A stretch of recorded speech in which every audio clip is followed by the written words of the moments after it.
大家好，本期视频是德国著名经济学家、评论员和专栏作家沃尔夫冈·明肖接受媒体访谈的节选。明肖曾是德国《明镜周刊》的副总编，并长期为英国《金融时报》撰写专栏文章。他还创立了自己的智库和新闻分析平台 Eurointelligence。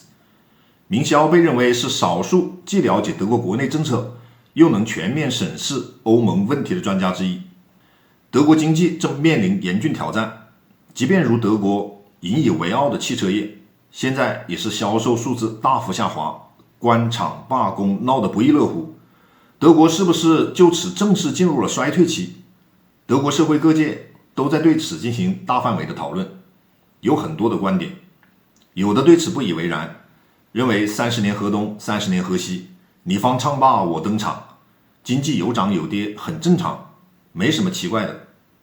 而且瘦死的骆驼比马大，还有人专门跑去德国拍街头巷尾，采访德国民众的感受，说他们精神状态不错啊，生活水平仍然是世界顶级啊，经济衰退只是一个技术性的说法而已，没什么好担心的。有的认为德国经济是受能源和疫情的影响，还有的认为是受国际政治的影响。在现在中美全面竞争的大环境下，德国没办法独善其身。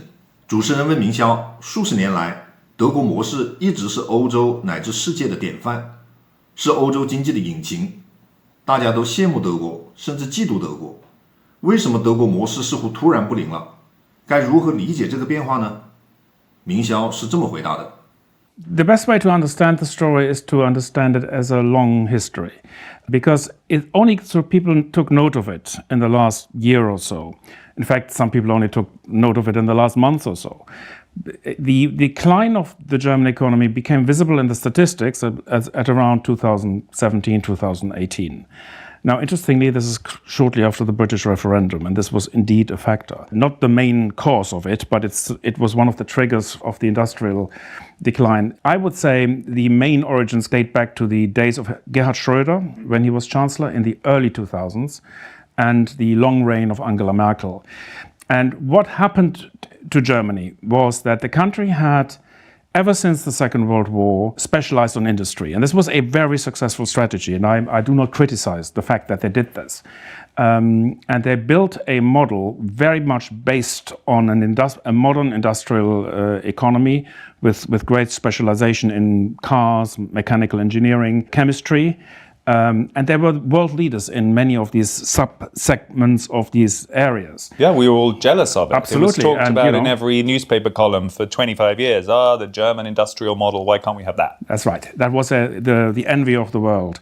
And the whole country was geared towards this. It's not just the industry. You had research institutes, both sort of theoretical and practical, that linked between universities, corporates, and sort of pure science. And government, so they were government funded. Governments played a role through funding through special banks. There's a special government-owned bank that funded a lot of this research. So, for an example of that would be what? Near Stuttgart, where the Mercedes factories are, there would be research institutes looking at, yes, I don't know, engine design or something. It wasn't in Stuttgart, it was in Aachen, which is a different place. But ultimately, that's exactly what happened. There was an institute for the development of diesel engines. These were highly specialist institutes that would be funded by industry, but it worked together.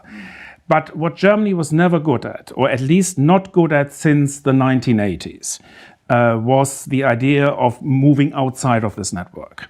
Germany was quite good at this. In my book, I write the story of Aldi, the supermarket chain that's now so present in the UK. Because you actually come from the town. Yeah, it comes from the town where I grew Aldi up. Founder. Absolutely, lived. and this, what's he called? Well, Aldi is short for Albrecht. It was Albrecht Discount, and one of the brothers. There were two brothers, Karl Albrecht, who lived in the town where I lived.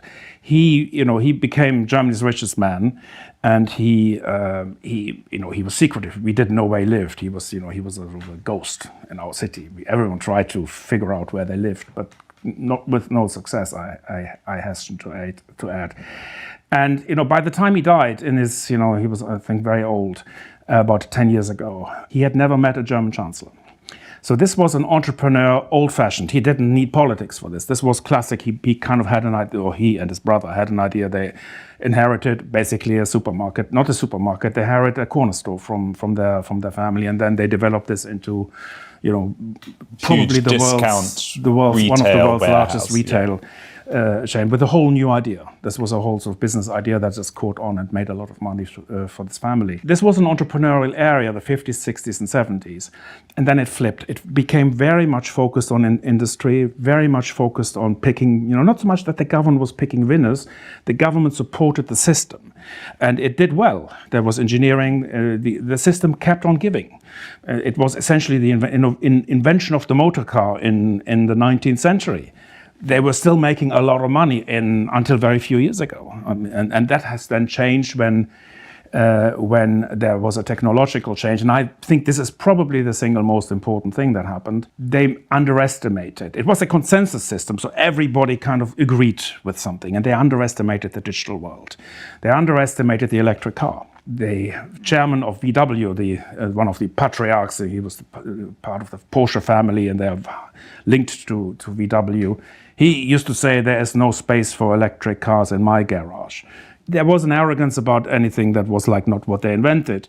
And they didn't invest. Whereas China did, Tesla did, they didn't invest. And they're still struggling with software, which is where the future money will come from. They're struggling with batteries. They're struggling with small cars. And they have now realized that they have a crisis. They want to close down factories, the first time ever. And this is kind of symptomatic of what's happening in the economy. A hugely successful company that's basically misread the world and is now suddenly realizing, oh my God, the Chinese are not only cheaper, and that's what they always thought, the Chinese are cheap, but they're actually better. 从明霄的讲话中看，他认为德国人在80年代以前还是很有些开拓新领域的思想火花的，比如阿尔迪从一家街角折扣店做成了世界最大的零售企业之一。但80年代开始，这种能力似乎就被限定在工业化的严格的条条框框当中了。比如汽车业，成也萧何，败也萧何。严谨的模式让德国汽车取得了巨大的成功，但也限制了新思维，错过了数字化和电动化。现在想要再追上，已经是困难重重了。主持人问明霄，美国现在特朗普新政府上台，马斯克准备进行大刀阔斧的改革。欧洲国家包括德国会不会需要仿效跟进？明霄表示，欧盟需要向中美学习，放松不必要的管控。That if they see Elon Musk taking a chainsaw to the size of the state and things don't break as much as people feared and the world carries on, there might be a lot of people in a lot of other countries thinking, ooh, maybe we should do that too. And if their economy surges and is successful in a Trump-Musk era, no doubt there'll be people in the UK, in Germany, and across Europe thinking, maybe we need to try some of that medicine. I would agree. I would agree that a successful Trump administration, successful as defined in Germany or in the UK, would change some people's minds. I'm absolutely sure about this. I mean, we see this, and I mean, people make these immediate judgments, like the appointment of Kennedy to the health secretary, that this would be an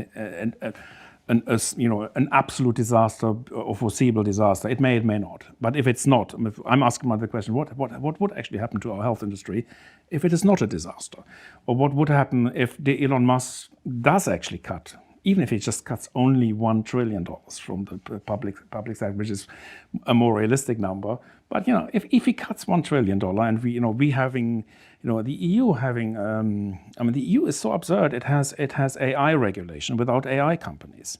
It has crypto regulation. We don't have any crypto companies. We are regulating social media giants. We don't have any. The EU likes to regulate to make sure those companies can't happen. Almost. Absolutely. This is actually, if you're going back to the car industry, the big money in the car industry in the next 20 years is the self-driving car. Now, the battery problem will be solved. This is not going to be that's the big money now, and we need batteries, of course, but the big money will be in software. And we have the most restrictive AI regulation in the world. So the self-driving car will and no be AI companies. And no AI Pretty companies. much.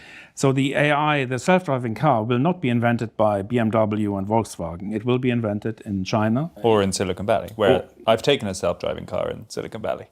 They do exist. They do exist. China's regulatory environment is freer than that in the United States. That may change now. But the EU is going to fall behind. So that's becoming an issue. 主持人问：如果美国拿关税政策要挟盟友必须与中国脱钩，摆脱中国的供应链，德国怎么办？明肖明确表示，这对德国来说不可能做到，德国没办法答应这样的要求，因为德国和中国经济上的关联太紧密，强行脱钩，德国经济会乱套的。我看到这里的时候，突然想到自己的一个亲身经历。我以前做外贸的时候，主要做的就是德国市场，和德国人打了不少交道。有一次德国客人下了订单以后，有一个小配件，我这边供应商出了点状况，两家合作工厂都无法正常交货，必须得找一家新的供应商顶上，但一时之间又找不到合乎要求的工厂，怕耽误了交货期，急得团团转。我把这个事告诉德国客人后，他说：“你别急，你去找这家。”把老板的姓名、电话、工厂地址什么都发给了我。我一去谈，品质完全合规，价格居然比我以前的供应商还低一点。所以你看，中国人自己找不到的供应商，德国人比你还清楚，他们对中国太熟了，也非常依赖。你要他和中国的供应链脱钩，去印度、去越南、去南美找新的供应链，没有德国人会愿意。所以明肖认为这不现实，也不太可能真的会发生。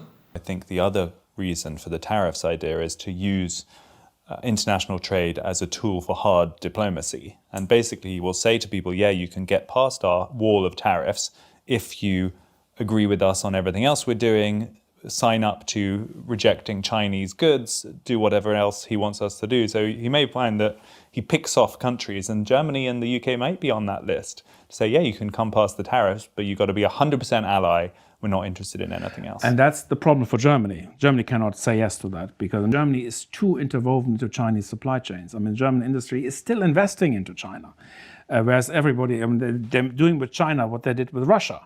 If the US were to do exactly what you're suggesting, which I think is a very realistic scenario, the US will demand that Germany complies with American China policies. It will demand that it decouples from China.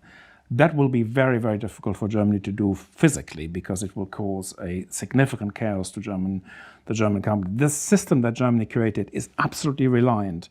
It's not about just sales to China. It is lots of intermediate inputs come from chains in which China is central. Those Volkswagen cars are not only sold back into China, but they are partially made with Chinese there are cars goods that they're actually made in China and re-imported to the EU. And now that the EU has imposed tariffs, actually one of the companies that is paying the tariffs is Volkswagen for importing China-made cars into the EU.